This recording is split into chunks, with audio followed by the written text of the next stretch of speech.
Okay, the first special case that we want to talk about for traveling waves and that we want to solve the wave equation for is the case of lossless media.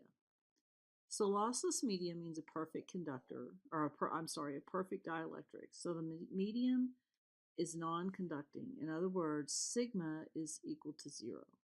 In this case, the wave won't suffer any attenuation as it travels, and the medium is said to be lossless. So that's what we mean when we say lossless medium, in that the wave will not suffer attenuation as it travels through the medium. So in that case, our gamma squared term in our gamma squared constant in our wave equation is equal to minus omega squared mu epsilon, where we have substituted epsilon for the complex permittivity. So gamma squared is a real number, minus omega squared mu epsilon squared is a real number. Now for lossless media, typically we will define a wave number k, and the wave number k is omega times the square root of mu epsilon. So gamma squared then is minus k squared, and we can substitute into our wave equation for k. So we'll get the Laplacian of E plus k squared E is equal to 0. So we will use the wave number in this case. So once again, lossless medium is non-conducting. The conductivity is equal to 0. The wave will not suffer any attenuation as it travels. So we refer to it as lossless. And now we're going to talk in terms of a wave number k. So now going back to the wave equation, first of all, remember that the electric field vector is defined as a vector with an x component, a y component, and a z component. And when we substitute that into the equation containing the Laplacian, then we get the Laplacian operator in x, y, and z. We get the electric field decomposed into its Cartesian components. We get the k squared term also times the electric field. And now remember that x, y, and z are independent coordinates, and so the x equation must stand independently, the y equation must stand independently, and the z equation must stand independently. So basically this one equation represents 3 component equations, one in x, one in y, and one in z.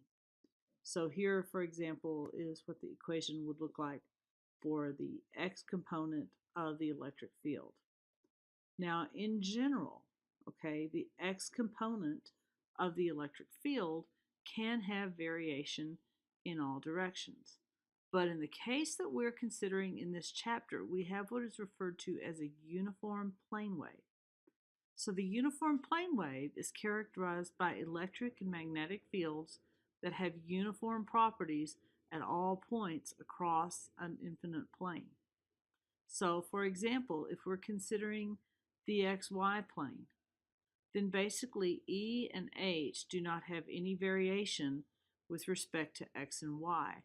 And what that means is that across the plane, the partial of E with respect to x and the partial of E with respect to y is equal to 0. And so what that means is we don't have a second partial with respect to x or y. These two terms in this equation are going to go to 0. And the only variation we're going to have in the electric field is going to be in the z direction. So it's not directly stated here, and you don't see a coordinate system really sketched yet for the electric field. That comes a little bit later, but I'll just go ahead and tell you that essentially what's happening is this uniform plane wave has a magnitude in the xy plane, but it's moving or traveling in the z direction. So remember, we said E is going to be perpendicular to H, is going to be perpendicular to the direction of propagation. So E and H are going to lie in the xy plane. And then that wave front is going to move in the z direction. So this is what our equation then ends up being. And the partial derivative has gone to the full derivative because now we're only taking a derivative in one coordinate, the z component. So this is the wave equation that we're going to solve. So once again, a uniform plane wave is characterized by electric and magnetic fields. They have uniform properties at all points. And so if the electric and magnetic field lie in the xy plane, then E and H don't vary with x and y, and that differential equation becomes what we see right here in equation 723. Now this is a second order differential equation. So you may remember that for every order of equation you have one general solution. In this case, okay, we're looking at the direction of propagation.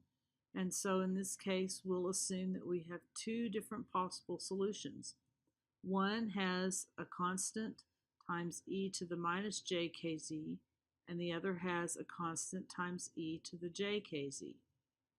Now, this first component is the component that travels in the negative z or in the positive z direction.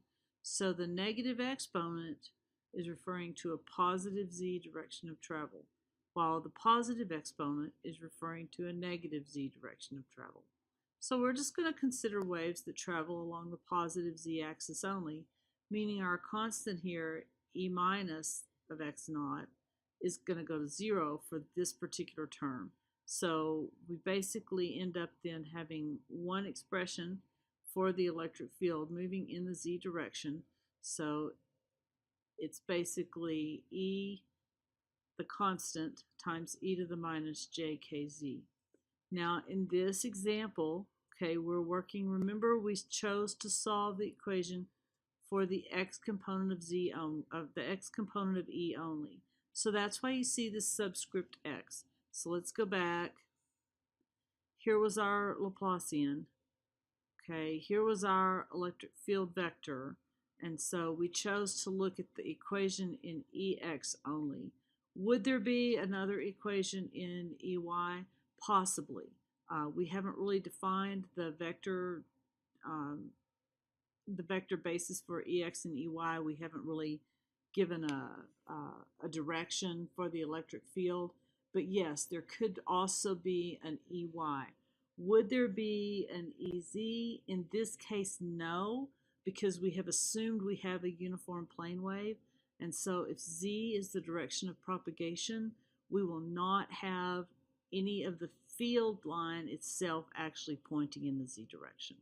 So once again, you could certainly have an equation in E sub y. It would look exactly the same way. It would have a forward propagating wave and a backward propagating wave. And if we consider only the forward propagating wave, we get this negative exponent here in the e to the negative jkz. So z is the direction of propagation. Remember, k is the wave number.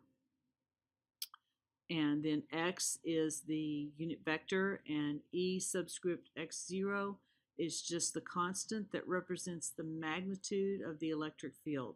Much like in a voltage, in a sinusoidal voltage, you'll have a magnitude to that voltage. In the electric field, you have a magnitude to the electric field.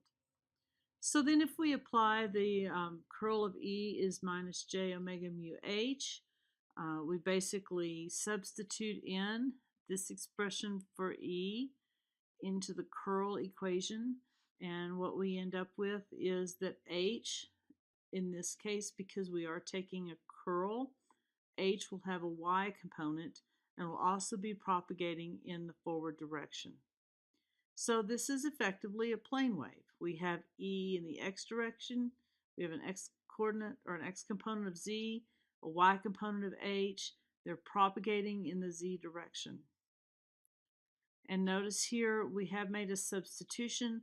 When we take the curl of E and we have this minus j omega mu h, we basically refer to h as being the magnitude of E over eta, where eta is omega mu over k.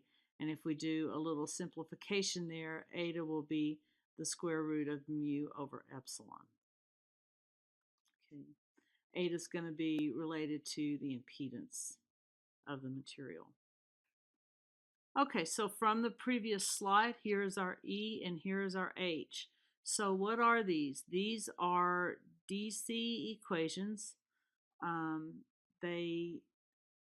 this point, they don't have any time variation, so they're phasors that look like DC. So we haven't added back in the time variation because we're still working in the phasor domain. There are also vectors. So E is both a phasor and a vector. If we now want the time domain solution, remember in general in the time domain we have a phase angle phi and we have a sinusoidal variation e to the j omega t. So if we were to come up here and add back the e to the j omega t and the e to the j phi, and then we were to take the real component of that, we would end up with this magnitude times the cosine of omega t minus kz plus whatever our phase angle phi was. The exact same thing will happen for h. We basically can take this e divided by eta, our new constant, realize that if we were in the x direction for e, h is going to be perpendicular to that, so we'll be in the y direction. So this cosine omega t minus kz plus phi is essentially a traveling wave with a phase shift. So what this tells us is if we have a lossless dielectric, we have a magnitude, we have a sinusoidal function, and we have a phase shift. And the sinusoidal function, omega t minus k sub z, means that it is propagating in the forward z direction. This negative kz gives us a forward z direction of propagation. So basically, the time domain solution is going to look like this. We saved ourselves a lot of trouble by taking the phasor form of the electric field, therefore getting rid of this cosine function, reducing our kz part to an e to the minus j kz, and getting rid of the phase shift until we got to the end of the problem and added it and the time variation back.